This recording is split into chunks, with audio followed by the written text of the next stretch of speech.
ஏமா பூமாலை, உங்களுக்கு கொடுத்த அந்த 10 நிமிஷம் முடிஞ்சிருச்சு.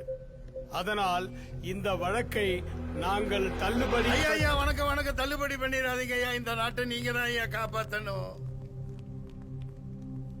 ஐயா தாமதத்துக்கு மன்னிக்கவும். நாங்க உயிரோட வந்ததே பெரிய விஷயம் ஐயா. இந்த எவிடன்ஸ் ஐயாட்ட கொடுங்க.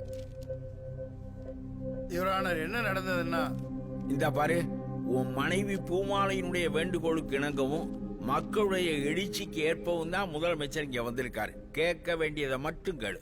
யுவர் ஆனர், இந்த தாய் திருநாட்டில் மூளை முடுக்கெல்லாம் மதுக்கடைகளை திறந்து அதில் விற்கும் மது 11 டிஸ்டிலரிஸ் மற்றும் 8 பிரேவரிஸ் முன்னாள் மந்திரிகள் மற்றும் இன்னாள் மந்திரிகளால் நடத்தப்படுகிற இந்த மது ஆலைகளிலிருந்து கொள்முதல் செய்யப்பட்டு வருடத்திற்கு 2 லட்சம் கோடி ரூபாய்களுக்கு மேல் வருவாய் ஈட்டியும் கூட வெறும் 60,000 கோடி தான் வருவாய் வருகிறது என கணக்கு காட்டப்படுகிறது. Your honour, exhibit 1. Your honour, இரவு 10 மணிக்கு மேல் காலை 12 மணி வரை கள்ளச்சந்தையிலே கொடிய விஷம் போன்ற எரிசாராயத்தை கொள்முதல் விலை வெறும் 20 ரூபாய்க்கு அடக்கமாவதை, அந்த மதுபான புட்டியை இவர்கள் 180 ரூபாய்க்கு மது பிரியர்களுக்கு விற்கிறார்கள். அதன் மூலம் பல கோடிகள் கைமாறுகிறது. ஆயத்தீர்வை குறைவாக இங்கே காட்டப்படுகிறது. ஐ ஒப்ஜெக்ட். இதுக்கெல்லாம் சாட்சியமோ எந்தவித எவிடன்ஸோ இல்லாம ஓபன் கோர்ட்ல ஆபீசர்ஸ் ஆஃப் அவர் கவர்மெண்ட்டை அக்யூஸ் பண்ண கூடாது. அனைத்திற்கும் எவிடன்ஸ் கொடுக்கப்பட்டிருக்கிறது யுவர் ஆனர். மரியாதைக்குரிய அட்வொகேட் ஜெனரல் தெரியாமல் பேசுகிறார். இதோ எக்ஸிபிட் 2, சர்டிஃபைட் காப்பீஸ். இந்த மது ஆலைகளை நடத்துபவர்கள் அனைவருமே ஆளுங்கட்சியை சேர்ந்தவர்களாகவும் எதிர்கட்சியை சேர்ந்தவர்களாகவும் இருந்து கொண்டு அவர்கள் கோடானு கோடி லட்சம் கோடியை முறையற்று சம்பாதித்து வெளிநாடுகளில் சொத்து சேர்த்துக் கொண்டு இங்கே மக்களை குடி என குடிக்கு அடிமையாக்கி வாழ்க்கையை நாசமாக்கி பஞ்ச பராரிகளாக ஆக்கிவிட்டனர். உன்னட்க கல்லை உனில் உண்க சான்றோரால் எண்ணப்பட வேண்டாதா என்ற வள்ளுவ பெருந்தகையை ஆட்சி அதிகாரத்தின் அடையாளமாக வைத்துக் கொண்டு ஆட்சி நடத்துகிற இந்த அரசு ஐயன் வள்ளுவனுக்கே ஆப்பு வைத்து அரசாட்சி நடத்துகின்றனர். யுவர் ஆனர், மதுவை குடிக்க வைத்து மக்களை மடையர்களாக்கி வெறும் ஓட்டு போடும் எந்திரங்களாக்கி அவர்களுக்கு வாக்கு செலுத்துவதற்காகவே இலவசங்களை பிச்சையாக போட்டு அதன் மூலம் ஆட்சியை பிடித்து சரக்கில் வரும் வருமானத்தை அவர்கள் பையிலே போட்டுக்கொண்டு மிகப்பெரிய கார்ப்பரேட் நிறுவனங்களுக்கு அதிபதிகளாக உலா வந்து கொண்டிருக்கின்றனர் இவர்கள். இவரான மிஸ்டர் திருப்பதி, நீங்க பேசுனது எல்லாமே ஏற்கனவே செய்தியா வந்ததுதான். உங்க ஃபைனல் பாயிண்ட் என்ன? அத முதல்ல சுருக்கமா சொல்லுங்க. சங்கம் வைத்து தமிழ் வளர்த்த இந்த தமிழகத்திலே சந்து பொந்துகளில் எல்லாம் மூளை முடுக்குகளில் எல்லாம் இந்த சாராய சாக்கடைகளை திறந்துவிட்டு மலத்திலே மொய்க்கிற வண்டுகளைப் போல தமிழ் மக்களை மண்டூகங்களாய் வேலை செய்ய திராணியற்ற சோம்பேறிகளாய் மாற்றியதை தவிர வேறொன்றும் செய்யவில்லை. யுவரானர், சாராய சாவுகளில் இருந்து இந்த நாசமாய் போன நாட்டை மீட்க உத்தரவு போடுங்கள். யுவரானர், இதுதான் எனது கட்சிக்காரர் பூமாலையின் தாழ்மையான வேண்டுகோள். யுவரானர், மது விலக்கு முழுமையாக அமல்படுத்தப்பட்டால் கள்ளச்சாராயம் பெருகும். இப்ப மட்டும் கள்ளச்சாராயம் இல்லைங்கிறீங்களா முதல்வரே? 2 மாசத்துக்கு முன்னாடி 24 பேர் செத்தாங்களே, நல்ல சாராயமா முதல்வரே? ஆந்திரா பள்ளிக்கொண்டானிலிருந்து லாரியா எரிசாராயம் வருது. Good question. ஒரு அரசு 300 ரூபாய்க்கு கீழே யாரும் குடிக்க முடியாத நிலையை ஏற்படுத்தி எல்லா கதவுகளையும் அடைத்து வைத்திருக்கின்ற போது அடிமட்ட ஏழைகள் குடிப்பதற்கு வேறு வழி இல்லாமல் கள்ளச்சாராயத்தை நாடி சாகிறார்கள். இப்படிப்பட்ட கள்ளச்சாராய சாவுகளை நீங்கள் எப்படி நிறுத்தப் போகிறீர்கள்? மது விலக்கு திடீர்னு அறிவிச்சிட்டா நிறைய பேர் தற்கொலை பண்ணிப்பாங்க. எப்படி தற்கொலை பண்ணிக்குவாங்க யுவரானர்? காவல்துறை எதுக்கு இருக்கு? உங்க பின்னாடியே பந்தோபஸ்து வர்றதுக்கா? ஹெல்மெட் இல்லன்னு சாதாரண மக்களை பக்குன்னு போய் பிடிக்கிறாங்க. அதே வேகத்தை இதுக்கும் செயல்படுத்துங்க முதல்வரே.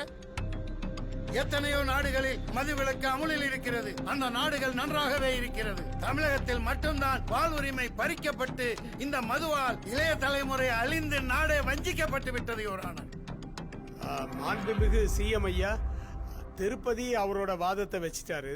நீங்க தான் உங்க பதில சொல்லணும்.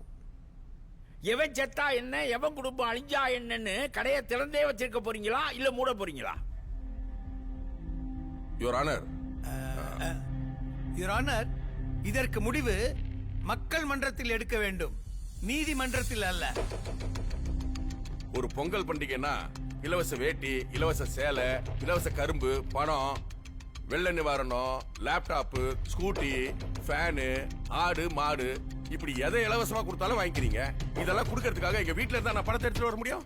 இலவசம் வேணான்னு நீங்க முடிவு பண்ணுங்க. மது விலக்க நான் உடனே அமல்படுத்துறேன். யாருக்கு வேணும் இலவசம்? எதுக்காக வேணும் இலவசம்? ஓட்டுக்காக இலவசம் கொடுக்கறீங்க. இலவசம் கொடுத்து கையேந்தி பிச்சை எடுக்கிற பிச்சைக்காரர்களா எங்க தமிழர்களை ஆக்கி வச்சுட்டீங்க. பஞ்ச பராரிகளா உங்க கொடிகளை பிடிச்சுக்கிட்டு கோஷம் போடுற கொத்தடிமைகளா கோட்டரும் பிரியாணியும் கொடுத்து வேலை செய்ய மறுக்கிற கூட்டமா இந்த தமிழர்களை மாற்றி விட்டார்கள் யுவரானர். 7 லட்சம் கோடி இன்னைக்கு உலக வங்கியில கடன் வாங்கி அனுபவிச்சுட்டு இருக்கிறதெல்லாம் நீங்க, கடன்பட்டு சாகிறது நாங்க.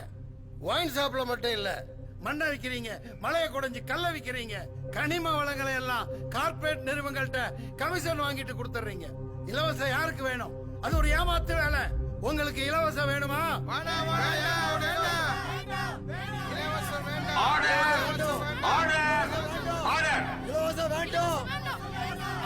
அமைதியா இருங்க. நீதி அரசர்களே, மதுக்கடைகளை மூடுவதற்கு உத்தரவு போடுமாறு தாழ்மையுடன் கேட்கிறேன். குடும்ப தலைவனின் பையில் இருப்பதை எடுத்து குடும்ப தலைவிக்கு இலவசமாக கொடுப்பதால் ஏற்பட போகும் நன்மை என்ன சொல்லுங்க.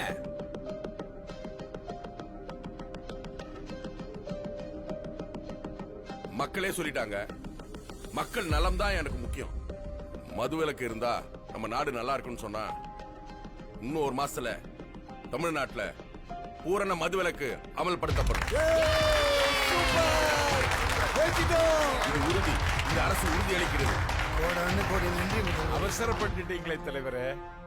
மதுக்கடைகளை மூடுறதை பத்தி ஒரு விசாரணை குழு அமைக்கப்படும் சொல்லி இருக்க வேண்டியதானே? அடுத்த மாதம் முதல் தமிழ்நாட்டில் மதுவிலக்கை அமல்படுத்துவோம் என்ற முதல்வரின் வாக்கை இந்த கோர்ட் பதிவு செய்கிறது. எதிர்கால தலைமுறையின் நன்மைக்காக பூமாலையும் அவரது கணவர் திருப்பதியும் போராடியதை இந்த கோர்ட் பாராட்டுகிறது. நல்ல தீர்ப்புக்கு தலைவணங்குகிறோம் ஐயா. நாளைய தமிழ்நாடு மது இல்லாத தமிழ்நாடாக மலரும் என்ற மகிழ்ச்சியோடு இந்த கோர்ட் கலைகிறது. மிக்க மகிழ்ச்சி ஐயா. முதல்வருக்கு நன்றி சொல்லுமா. ஐயா, நல்லா நன்றிங்க ஐயா. மதுவிலக்கு கொண்டு வந்த நீங்க தாயா ஒட்டுமொத்த பெண்களுக்கும் சாமி. ரொம்ப நன்றிங்க ஐயா. நன்றிமா. நன்றிங்க ஐயா. வணக்கம் சார்.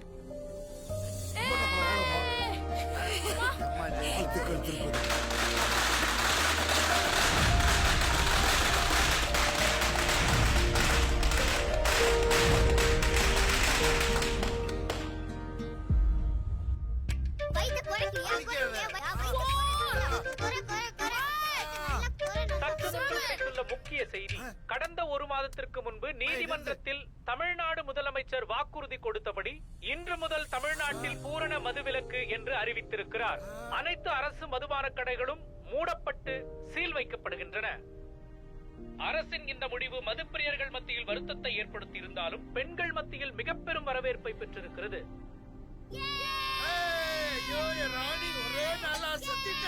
இது பூமாலை திருப்பதிக்கு கிடைத்த மிகப்பெரிய வெற்றி என்று அனைவரும் அவருக்கு வாழ்த்துக்களை தெரிவித்து வருகின்றனர்.